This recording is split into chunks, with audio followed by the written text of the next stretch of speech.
Shalom Bapak Ibu Saudara yang dikasihi oleh Tuhan. Sekali lagi shalom. Tangan-tangan yang diberkati boleh lambaikan tangannya. Boleh saya jemput kita bangkit berdiri bersama Bapak Ibu Saudara. Puji Tuhan, mari terus kita katakan Mazmur 91. Ya, firman ini terus tergenapi dalam kehidupan kita. Dalam lindungan Allah.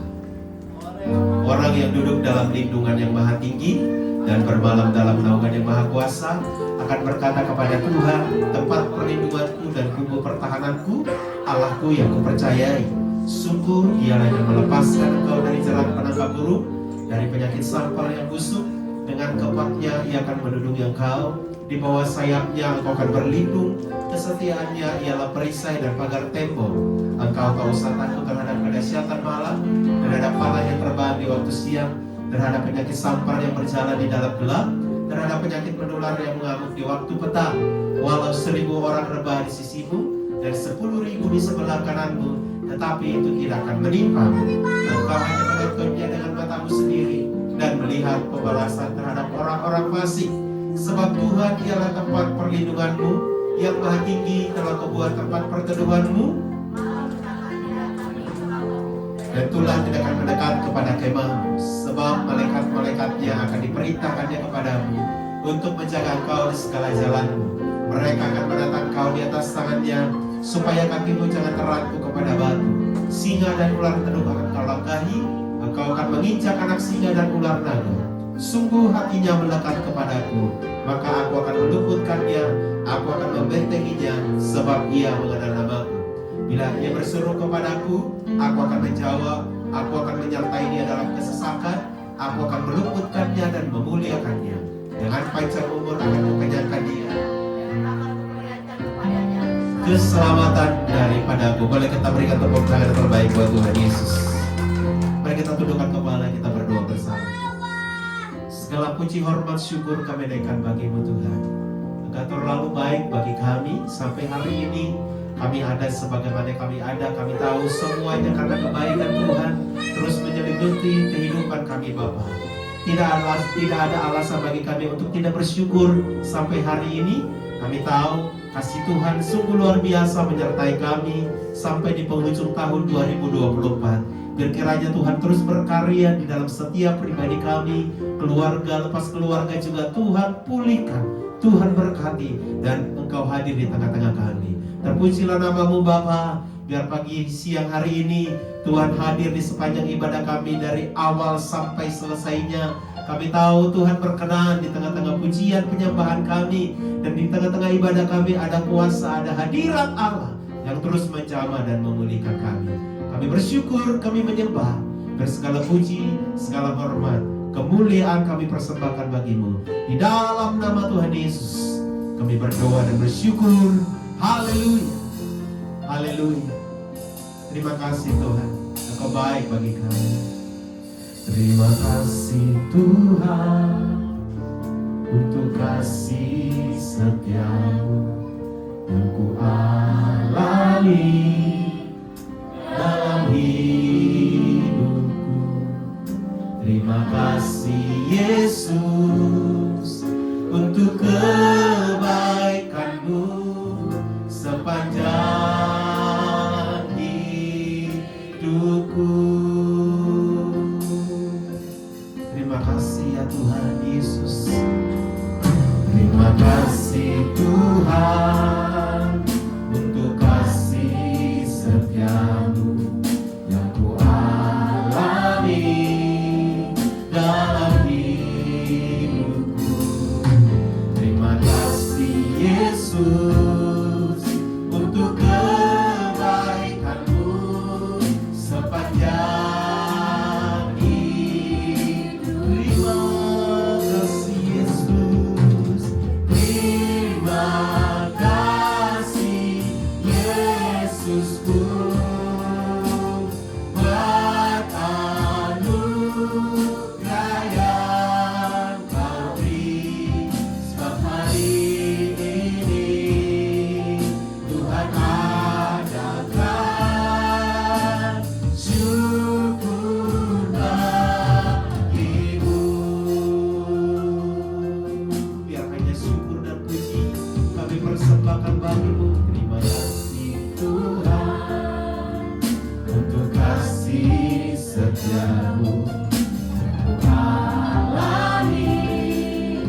yang Kau beri semua hari ini. Tuhan adalah syukur terima kasih. Terima kasih Yesusku, buat anugerah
terus melingkupi kehidupan kami ya Tuhan.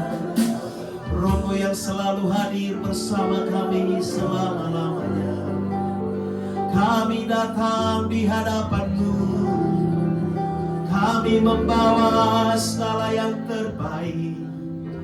Hidup kami, penyembahan kami,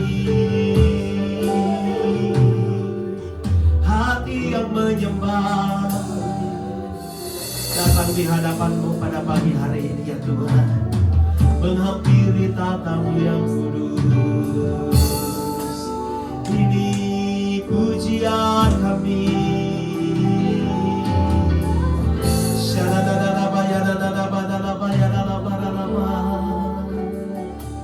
Segala pujian dan syukur bagi-Mu, Allah yang mulia, kuduslah nama-Mu. Kaulah yang awal, yang akhir dari segalanya. Yesus, Kaulah pujian bagiku, segala pujian, syukur bagimu. Engkau Allah yang mulia dan kudus. Allah yang mulia, kuduslah nama-Mu. Kaulah yang awal, yang akhir dari segalanya. Yesus, Kaulah pujian bagi. Mari coba Tuhan saja katakan, segala pujian, Syukur bagimu. Kau Allah yang mulia, Allah yang mulia, kuduslah nama-Mu ya Tuhan. Engkau yang awal dan yang akhir.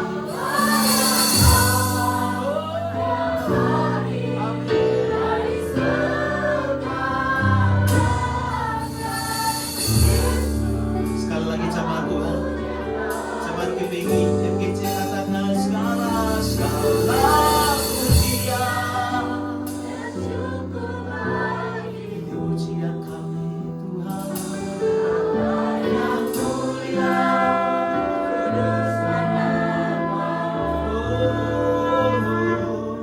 Kaulah yang awal dari segala-galanya. Engkau hanya di hidup kami. Mari sama-sama kita berdiri. Nyatakan sekali lagi, segala pujian dan syukur bagimu. Allah yang mulia, kuduslah nama-Mu. Allah yang awal, yang akhir dari segalanya. Yesus, Kaulah pujian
apa-apa yang keluar dari mulut kami menjadi pujian yang terindah bagi-Mu ya Tuhan. Bertahtalah, berkuasalah di tengah pujian kami. Dan Tuhan berdaulat sepenuhnya bagi jemaat-Mu Bapa.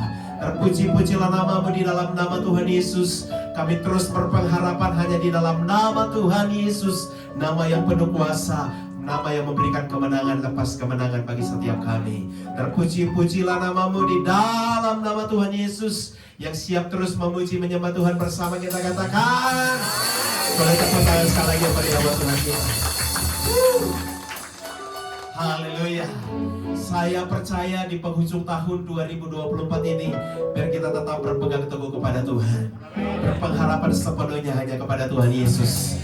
Yang berpengharapan katakan amin. Boleh tepuk tangan yang berpengharapan di dalam nama Tuhan Yesus.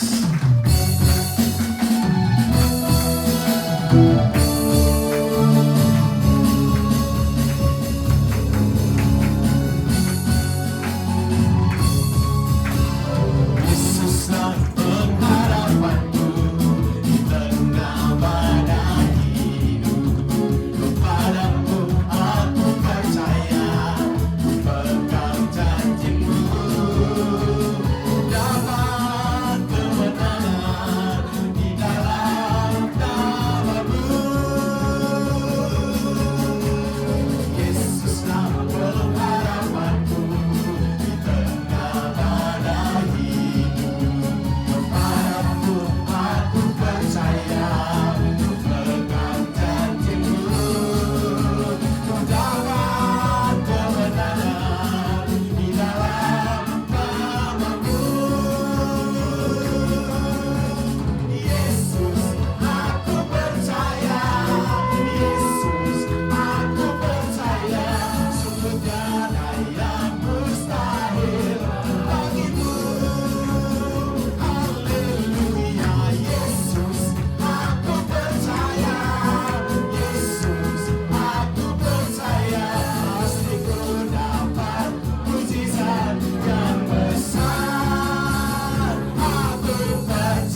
memberi penuh dengan ucapan syukur dalam nama Yesus.